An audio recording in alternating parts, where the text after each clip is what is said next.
Jaya Radha Madhava Kunja Bihari.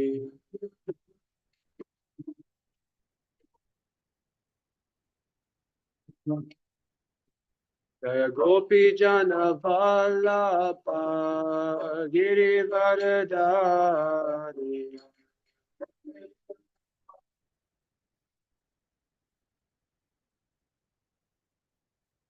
Jaya Gopi Jana Vallabha Girivardhari.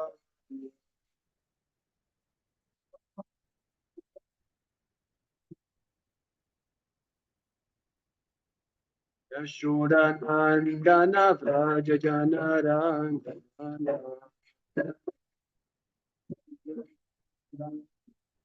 Yashodanandana Vraja Janarandana.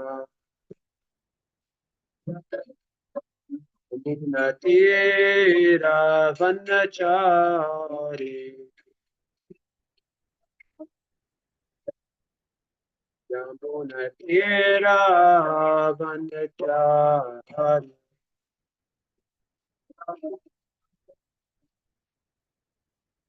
Radha Madhava Kunja Bihari.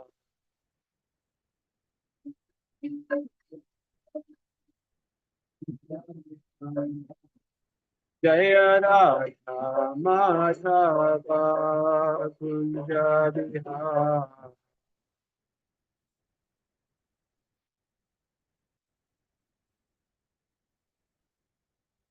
Hare Krishna, Hare Krishna, Krishna Krishna, Hare Hare, Hare Rama, Hare Rama, Rama Rama, Hare Hare.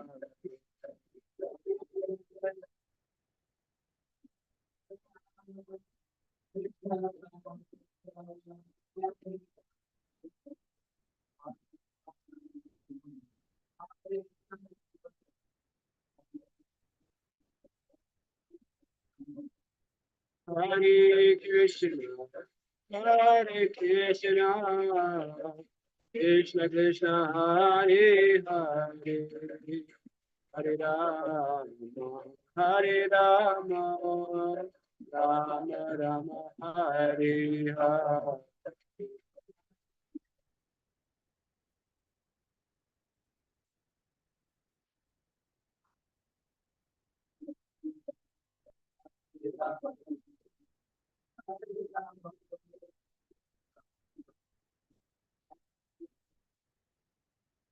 Jaya Radha Madhava Radha Madhava Shira.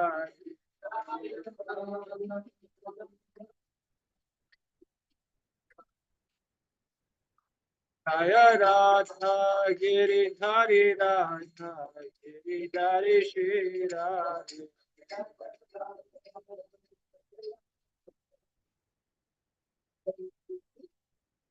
Prabhupada, Prabhupada, Prabhupada, Jaya Prabhupada.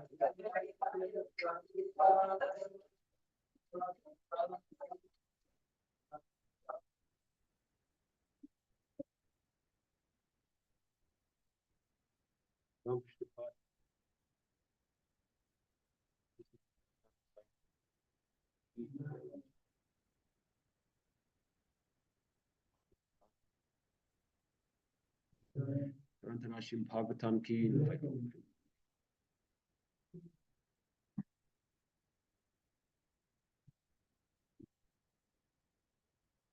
So we will start by reading Srila Prabhupada Lilamrita, the chapter Stay High Forever. Let's read a few paragraphs. A full-page ad in the New York Times offering a reward for information leading to the discovery of the whereabouts of God. And signed by Martin Luther King and Ronald Reagan, brought no response. People began to worry and wonder again. God, said some people, lives in a sugar cube. Others whispered that the sacred secret was in a cigarette. But while all this was going on, an old man, 1 year past his allotted 70, wandered into New York's East Village and set about to prove to the world that he knew where God could be found. In only 3 months, the man, Swami A.C. Bhaktivedanta, succeeded in convincing the world's toughest audience, bohemians, acid hits, potheads, and hippies, that he knew the way to God. Turn off, sing out, and fall in. This new brand of holy man, with all due deference to Dr. Leary, has come forth with a brand of consciousness expansion that's sweeter than acid, cheaper than pot, and non-bustable by fuzz. How is all this possible? Through Krishna, the Swami says. The boys broke into cheers and applause. Chutananda apologized to Swamiji for the language of the article. It's a hippie newspaper.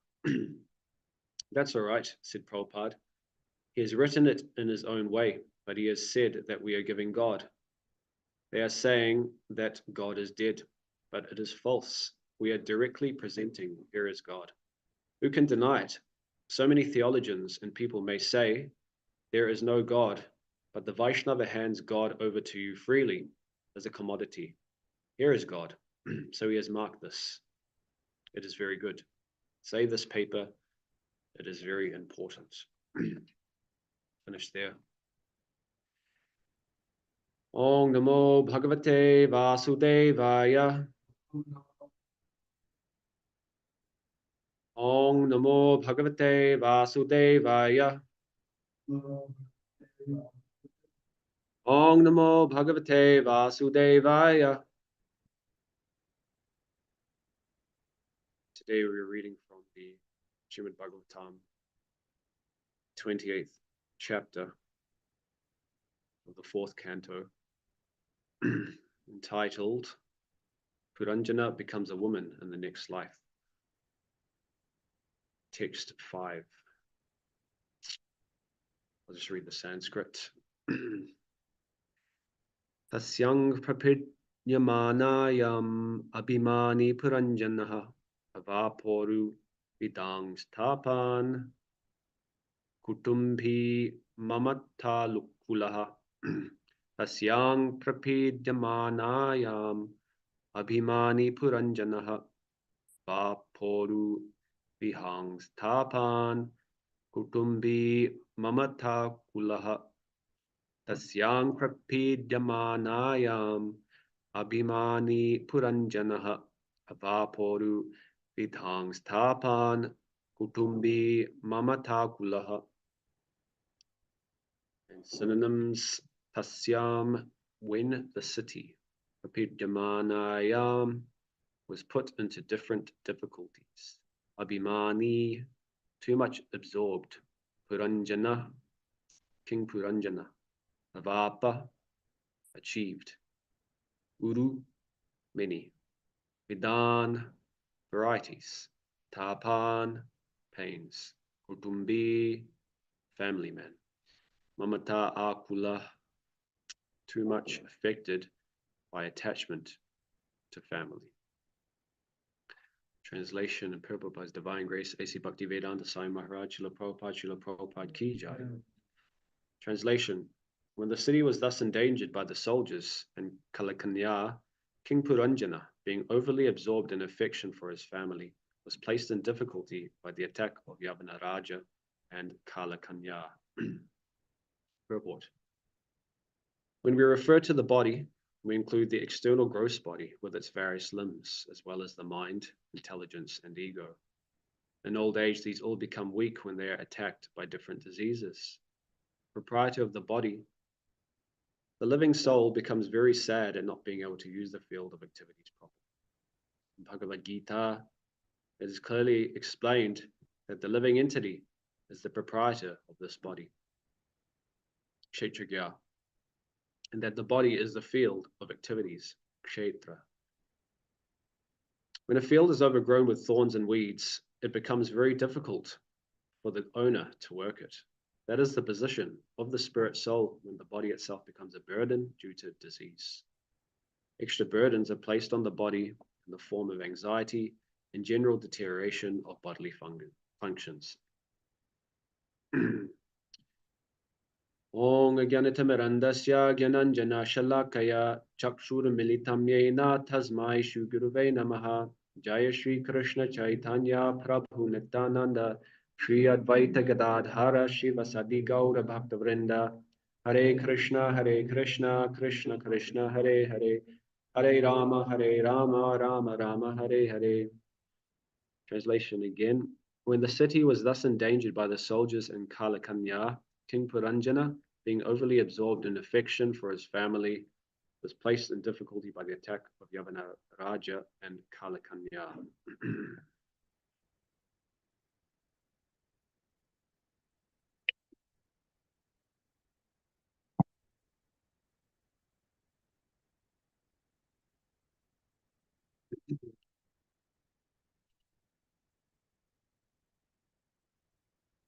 So here, King Puranjana's city of 9 gates is on its last legs. It's being attacked by Yavanaraj, who represents death itself. It's been attacked by Kalakanya, who represents old age. And as we know, the city of 9 gates represents the body, Puranjana being the enjoyer within the body. So here death is imminent. But before death occurs, there is the other phase of material existence, old age. And it's a very depressing phase of life for most people. For someone who is old, it's not necessarily the case that the material desires diminish with the functioning of their body. In many cases, the material desires, they persist, but they're no longer able to fulfill them in the same way that they could when they were younger. And death also is coming for all of us. Old age is coming for all of us. It's not a very glorious situation. Whether you're the most heroic leader or king conquering all the lands in this world, or whether you're just a pauper on the street, the end result is the same for everybody.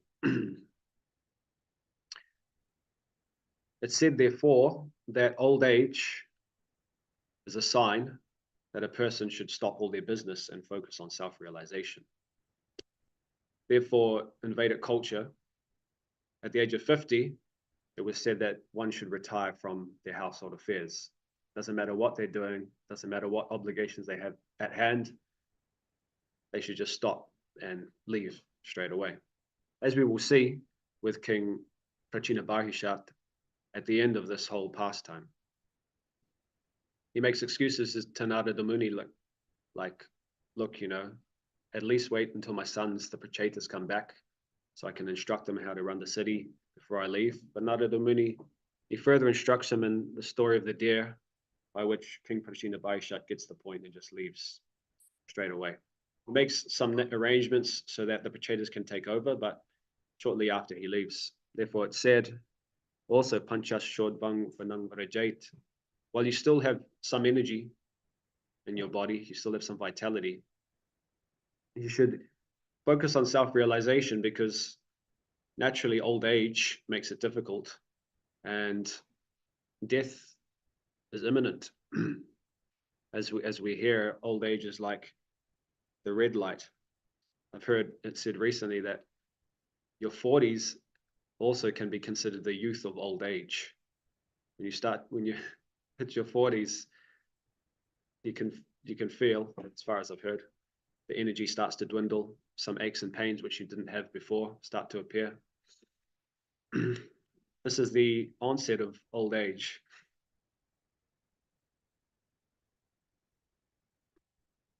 the unfortunate reality is not just in Kali Yuga, but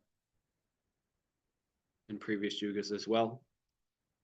Many people, despite this reality being present around them, they fail to take action to try and actually focus on self-realization, to do something about it, to try and overcome death. As we hear in the Mahabharata, Yamaraj, he once asked Maharaj Yudhishthira, what is the most wonderful thing in this world? And Maharaj Yudhishthira replied, Hanyahani Putani Gachantiha Yamalayam. Shesha Stavaram Ichanti Kim Ascharyam Ataparam.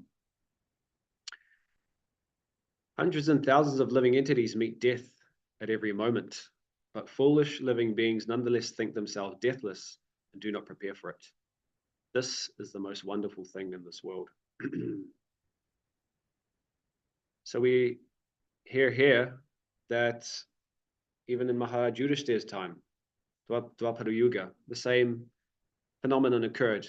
People being surrounded by death, they see their family members die, they see their friends pass away, yet still they don't care.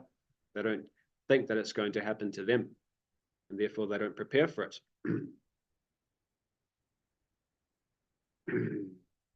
Without higher knowledge, without regularly hearing about these sorts of concepts and ideas from the Bhagavatam, then naturally people will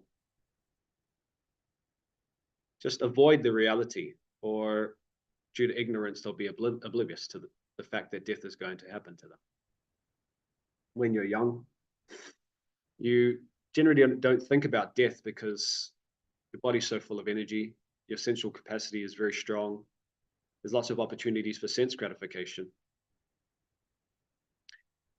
It's really only under rare circumstances that a young person would think about death. And usually if they do, they're thought to be very strange. And their parents, their friends will just tell them not to think too much about life, just to get into it and enjoy being young. Make the most of life while you have it. I recall when I was younger, I was one of those, I guess in one sense, from the material perspective, unfortunate people who would think about death. It was instigated after I had an experience where I was playing in the pool near my house. There was a local pools in Glen Innes. I lived in Glendowie near St. Heliers and Mission Bay. And one day while I was playing by myself in one of the pools, an older boy comes along. I was about 6 years at that time, and this boy must have been 10, 11. And he comes into the pool. We're the only ones in the pool. And he asked me if I want to wrestle with him. And at that age, I was very naive, very innocent. I thought everybody was my friend. So I said yes. And then we started wrestling, and, you know, almost immediately, he grabs my head and dunks me under the water. And he doesn't let me come up for air. So at least for a good 10, 20 seconds, I was under the water, and I started to drown. I couldn't hold my breath for that long. I was too young. And I was thinking, like, what do I do to get out of this situation? Fortunately, though, my father was sitting nearby the pool and he was watching the whole thing. So he yelled at the boy and told the boy to let me go, which the boy did. And then the boy just ran off. And I was there gasping for breath. And at the very moment, although I was quite young, I was having the realization then that I could have actually died. My life could have ended at that point. And then intermittently through the rest of my life, that thought of death started to pop into my mind, like what happens after death for someone who's uneducated. From the West as well, there's either two options. One, it's just blackness, it's just darkness, i.e. there's nothing after death, which is a pretty scary thought, actually. And the other thought is that if you're a good boy, you go to heaven, and if you're bad, you go to hell.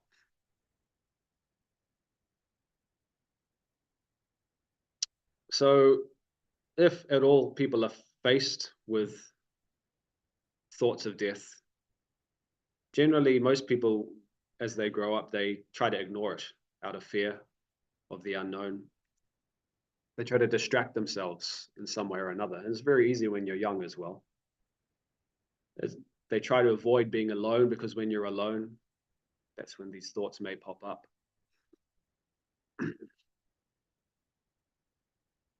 And if they're not religious and they don't understand that there maybe is an afterlife, then one of the main conclusions that people come to is that while you are on this earth, while you are here and you do have the ability to enjoy yourself, just do it as hard as possible, as much as possible. And there are many pop songs in the West which encourage young people to just, as the quote, as the phrase goes, go hard or go home. There was a song called The Motto, and part of the chorus, the singer or the rapper, he uses the acronym YOLO, which means you only live once. That's the motto. So in other words, just go as hard as possible. Enjoy yourself as much as possible. But generally, if you do that as a young person, and I see this quite a lot at university, if you try to enjoy yourself too much as a young person, everyone's got their own capacity according to their karma. So they generally burn themselves out. They're by the age of maybe 22, 23. Most young people today are very drained and they look very, a lot, yeah. They've gone too hard too soon. As people get older and they start to mature a bit, you'll notice also that some people just deny the fact that they're going to die. They just act like it's not going to happen to them.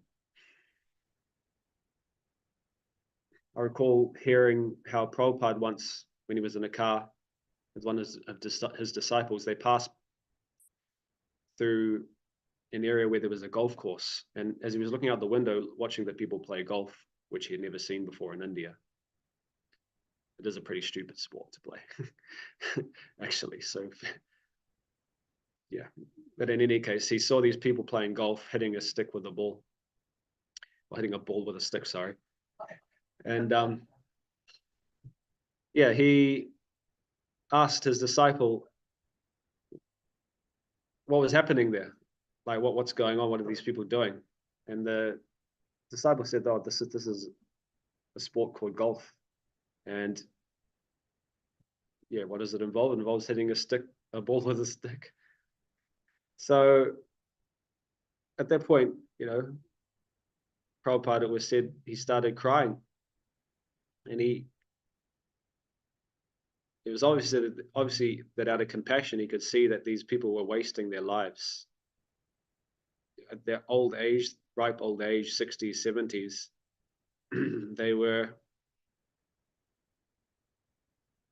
wasting their life hitting a ball with a stick. Similarly, you also have bingo clubs. I don't know if they're so big anymore. That was more for like the World War II veterans and stuff like that. But bars, pubs, which are dedicated to the older generation. Yeah, you see many old people there spending their last days in forgetfulness. And then there are some people as well, also in denial, who may say that even though they know they will die, they're okay with it. They've come to terms with the fact that they're going to die and they're not scared anymore. So one disciple of Prabhupada, he once asked Prabhupada in a class, my mother, she once said when I was a child that she's not actually scared of death, and I couldn't make sense of it. How could someone not be scared of death? And Prabhupada said, well, many people do say like that, but you can just tell them, here, take this gun and shoot yourself. obviously, if you do that to a person, yes, the fear of death will start to appear in their minds. Safe to say. I've met people on books who say like that. And although I've wanted to, I haven't. I've thought of saying, okay, if you're not scared of death, why not just walk out on the road and do the deed? You know, you're going to die anyway. Why don't you just make it happen now? Of course, no one would do that, because the general excuse would be, well, while I am alive, I should just try to make the most of it, you know. I should just try and enjoy myself. Because the reality is, we are eternal beings. We do exist in a situation where we are having exchanges of happiness with Krishna, but we're existing in a temporary atmosphere. So when we're existing in such an atmosphere, naturally this tendency to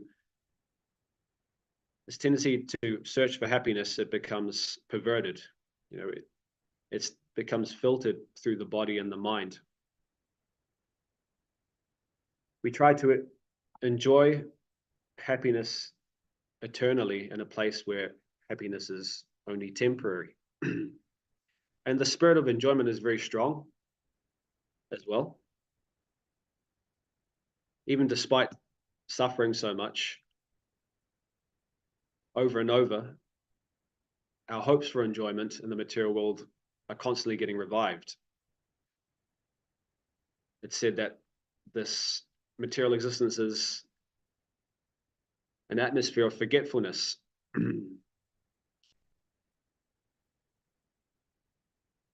Many people, they have sobering moments in their life.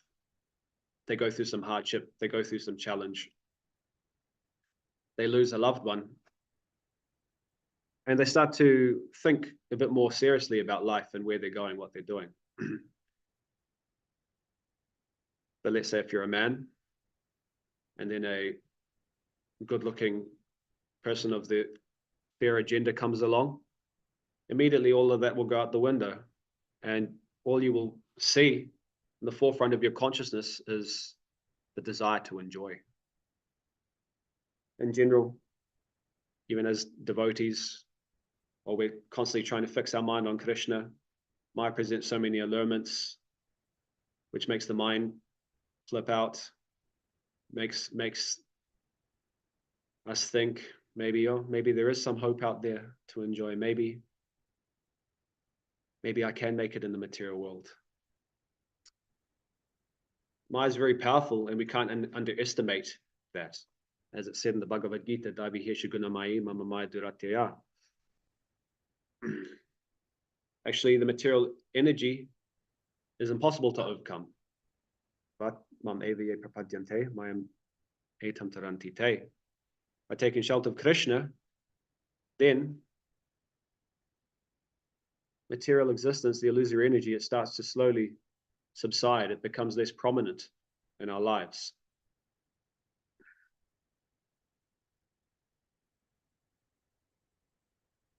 So while the materialist is in a pretty hopeless situation in that they don't have many options, they don't have many options of which they can maneuver in the face of death. They can't avoid it. They can't avoid old age either. There's not much they can do, either try to fake enjoyment or try to take to some religious system by which still the underlying mentality is that they're there to enjoy. But for the devotee, actually, we're very fortunate to have the opportunity to face death gracefully and actually overcome death. But in the course of our devotional life, it's seen that we have to make some advancement. We have to convince ourselves that actually material existence isn't all that. It isn't all that it's cracked up to be. Because like if we reflect, then we can ask ourselves, what would we do if we truly understood that we were going to die? Would we be doing what we're doing currently? Would our lives look the way they are currently? Or would we be in a completely different situation if we were truly convinced of that fact? You know, one Mataji at the temple recently, she was explaining she's just had a baby, and the baby is obviously very cute, motherly affection very strong. But she's had moments where she's been looking at the baby and thinking to herself, actually, all of this is temporary. A person would only really have that realization and understanding if they're daily hearing properly from Srila Prabhupada's books. So she was staring at the baby and just thinking, well, this baby is cute, or this baby is nice. It's temporary, and you know, ultimately, I'm going to die. The baby's going to die. Well, it may be a very somber and depressing way to look at things. Actually, it's the reality. So then she said, well, if everything's temporary, why did I get in this situation in the first place? So again, we can reflect and think, like, would we be doing what we're doing currently if we were truly convinced of this reality that we're not going to be here forever, we're going to pass away? For myself, when I think about that, I think I would probably still be here, but I'd be more serious than I am, especially with regards to chanting the holy name. I'd be more attentive, and I'd make it the number one priority in my life. If we need more convincing, then we can not only read the Bhagavatam, but we can see some of the greatest materialists of today, the modern age, their realizations when they met with death. For example, Steve Jobs, one of the most successful people in recent history, one of the wealthiest. He wrote a whole letter on his realizations when he was about to die. It's quite interesting because, again, what we can use him as an example, and a very accurate example at that, of what a person aspires for in this world, especially today. It's like, what if we're working, if we're out there trying to make money as a materialist, ultimately what do we really want? We want to be as rich as possible. We want to have as many opportunities to enjoy life as possible. In the material world, you want to be the best. You want to be the supreme enjoyer. So Steve Jobs, he was quite up there. He maybe wasn't the richest, but he was still very rich. But on his deathbed, he said, I've reached the pinnacle of success in the business world. In others' eyes, my life is an epitome of success. However, aside from work, I have little joy. In the end, wealth is only a fact of life that I am accustomed to. At this moment, lying on the sick bed and recalling my whole life, I realize that all the recognition and wealth that I took so much pride in have paled and become meaningless in the face of impending death. You can employ someone to drive the car for you, make money for you, but you cannot have someone to bear the sickness for you. Material things lost can be found, but there is one thing that can never be found when it is lost: life. When a person goes into the operating room, he will realize that there is one book that he is yet to finish reading: the book of healthy life, whatever that means. Whichever stage in life we are at now, with time, we will face the day when the curtain comes down. As we grow older and hence wiser, we slowly realize that wearing a $300 or $30 watch, they both tell the same time. Whether we drive a $150,000 car or a $30,000 car, the road and the distance is the same. We get to the same destination. Whether we drink a bottle of $300 or $10 wine, the hangover is the same. Of course, devotees don't do that. Whether the house we live in is 300 or 3,000 square feet, loneliness is the same. You realize your true happiness does not come from the material things of this world. This is something that the devotees agree with. Whether you fly first or economy class, if the plane goes down, you go down with it.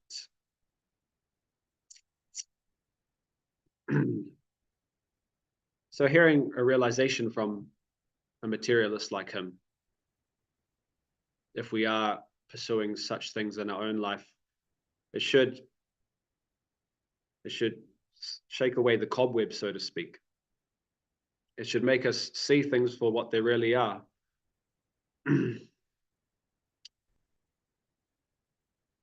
really the only alternative, wherever you are at in life, whether you're in the brahmacharya ashram, whether you're in the grahastha ashram, vanapras, sannyas, whatever situation you may be, is simply to try your best to utilize everything in Krishna's service and to make an attempt, an honest attempt to become Krishna conscious in this life.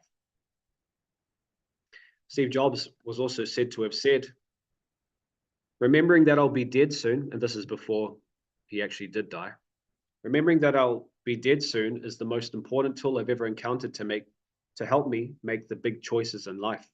Because almost everything, all external expectations, all pride, all fear of embarrassment or failure, these things just fall away in the face of death, leaving only what is truly important. So what he referred to as truly important may be different for the devotee, but the principle is the same. In the face of death, where is the need to try and do better than your peers? Where's the need to compete? Where is the need to prove yourself in this world? Actually, none of it really matters. Now is not the time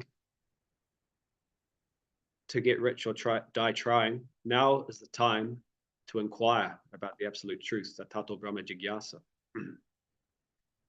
And our lives, therefore, should become a practice for when we have to face death. At the time of death, it is very difficult to focus on Krishna. As King Kulashekara has said, my dear Lord, just now I am quite healthy. And he admits that it's better now that I die immediately so that the swan of my mind can seek entrance at the stem of your lotus feet. Now my mind is undisturbed and I'm quite healthy.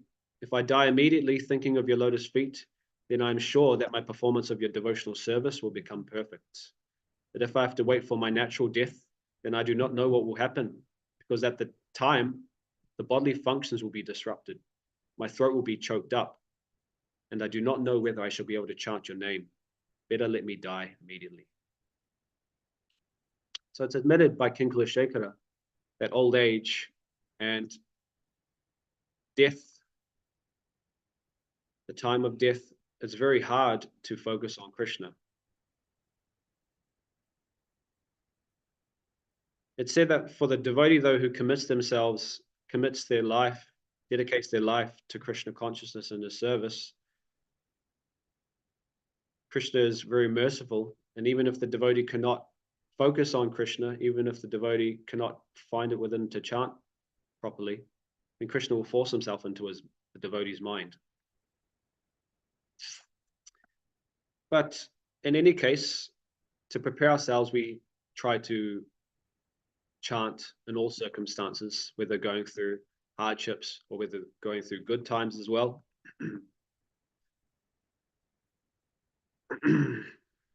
I recall that Srila Prabhupada on his deathbed, he was very emaciated, and eventually his ability to speak started to dwindle to the point where he couldn't speak, he couldn't interact with his disciples.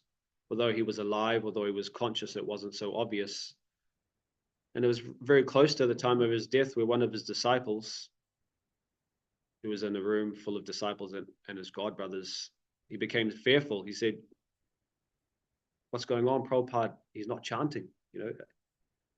Isn't it that you can only go back to Godhead if you chant? Well, before you die. So one of Prabhupada's godbrothers, he said, no, look. So he went and they opened Prabhupada's mouth and they saw that Prabhupada's tongue was still moving. In other words, he was still chanting the holy names, despite being in such an emaciated condition. And of course, we know he went back to God, and there's no doubt about that. But such a state we can only hope to attain if we dedicate our life to serious practice of chanting the Maha Mantra. And that's supplemented also by daily hearing, by hearing the importance of chanting, by hearing the realities of this material world of death, Nityam Bhagavata Sevaya, through the Bhagavatam. It reminds us of our goal in life. Our goal in life ultimately is to gain attachment to devotional service. And in doing so, then a person very easily conquers over death. Is said in the pastime of Dhruva Maharaj, when he was to be taken back to Godhead, death appeared in front of him.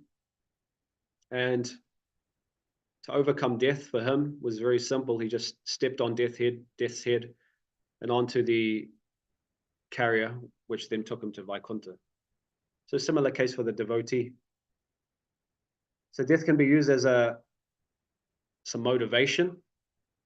And then when it comes, we very easily move on to the next phase of our existence, which hopefully is in the spiritual world.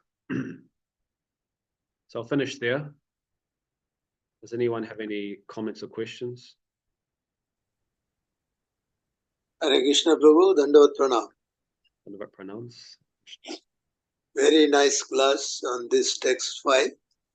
You have been making us understand the importance of human life right from the beginning, not to wait till the end when your ability of chanting the holy name of the Lord is not possible.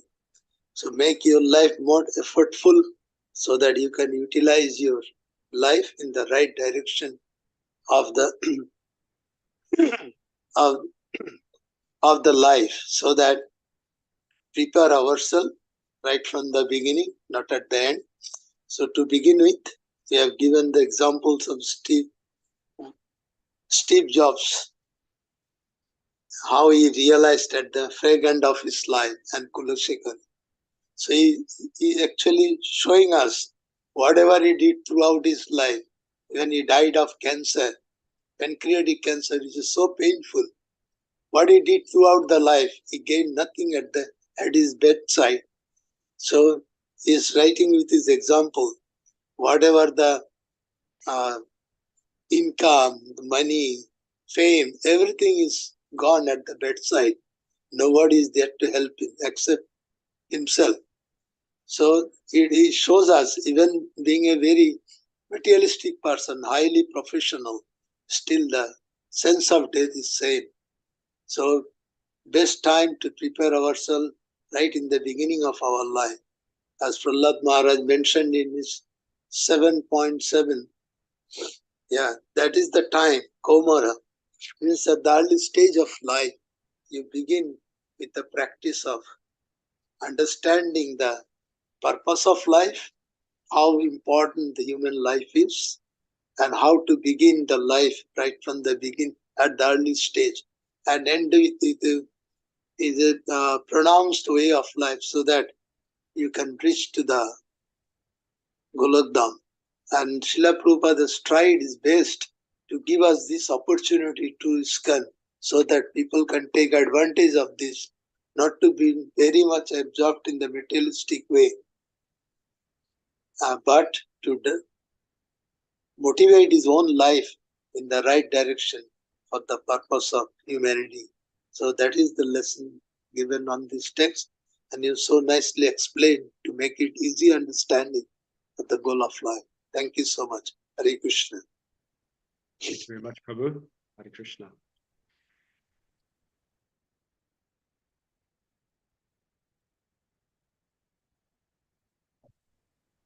Hare Krishna Prabhu, Dandavat Pranam, Hare Krishna. Hare Krishna, Dandavat Pranams. You have very nicely explained the core points of this verse. Thank you for that. And in this regard, I just it comes in my mind the example of Muhammad Ali, who was the great boxer. He was previous in his before he embraced Christian Muslim Islam. His name was Cassius Clay. So he was also at his young age. He was thinking he is invincible and no one can beat him. But he has realized at the fag end of his life, when affected with Parkinson disease, that I was such a fool at the time that I never realized the higher force or the spiritual. The influence of Krishna. In other words, that is the force that who is the ultimate controller.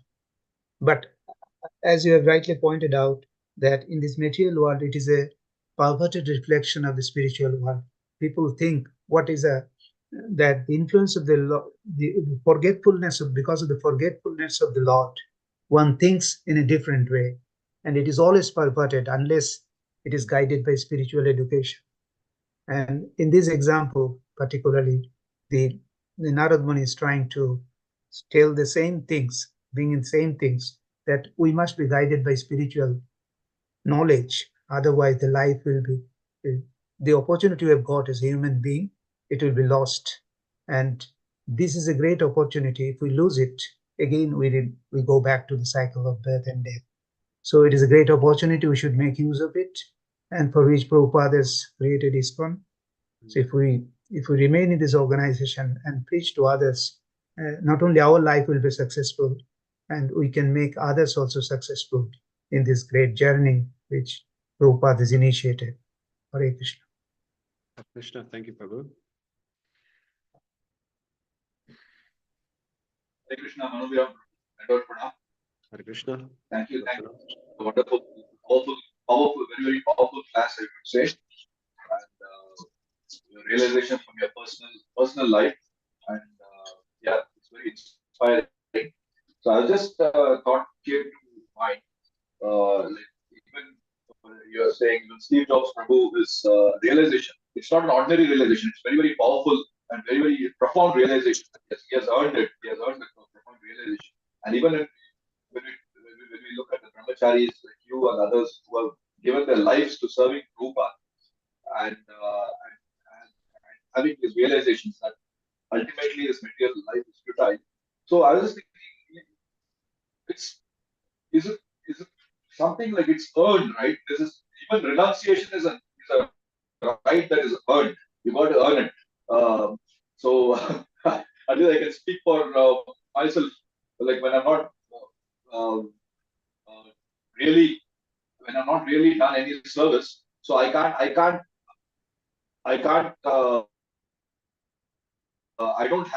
not earned the right to bounce. I'm not earned the right to escape the material world, so to say. Even escaping the material world is it's a privilege and a right which is earned. I was just thinking. So I just wanted your view on that. Like it's a privilege that is earned, discarding this material world, right? Or getting out of jail. Getting out of jail. It's a privilege that is earned. Yeah, that's a good point. Sorry, Prabhu. I was saying that's a good point. These realizations, they aren't earned. That's something that we have to work for throughout our life. Actually, it was interesting when I was doing some research on Steve Jobs. It was said that he used to go to the Hare Krishna temple in his city every Sunday to have prasad and do kirtan and stuff like that. Maybe one can attribute that to the fact that he had such a realization at the end of his life. But yeah, that the process of Krishna consciousness, it allows for people to gradually come to the point where they're ready to renounce the Varnashram Dham as well. You have all the different ashramas that a person goes through. They're all, when they're done properly, they're all bona fide. They all produce the desired result at the end. Some people might have experienced grihastha life enough in previous lives to the point where they can renounce in this life. Some people maybe can renounce in the brahmacharya ashram for some time, and then they need to go into that ashram to get further realization. But ultimately, we do earn that realization that, yeah, happiness cannot be found here ultimately, and it can be found with Krishna in relationship with him. But yeah, it's earned. We have to do our part. We have to put in the work. It's not necessarily going to be given to us. We have to prove that it's something that we desire as well. And both Krishna and material existence definitely helps with that. Yeah. But yeah, thanks for sharing your realization. Hare Krishna. Was there anything else?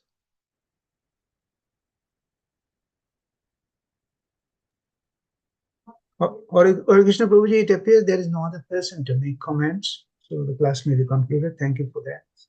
Vancha कल्पतरुभ्यश्च कृपा सिन्धुभ्येव च पतितानां पावनेभ्यो वैष्णवेभ्यो नमो नमः अनंत कोटि वैष्णव वृंद की जय हिज ग्रेस मनोभि प्रभु की जय शिला प्रभुपाद की जय गौर प्रेमानंदे हरि हरि बोल all glories to assembled devotees Hare Krishna Hare Krishna. Thank you Prabhu Hare Krishna Hare Krishna. Thank you.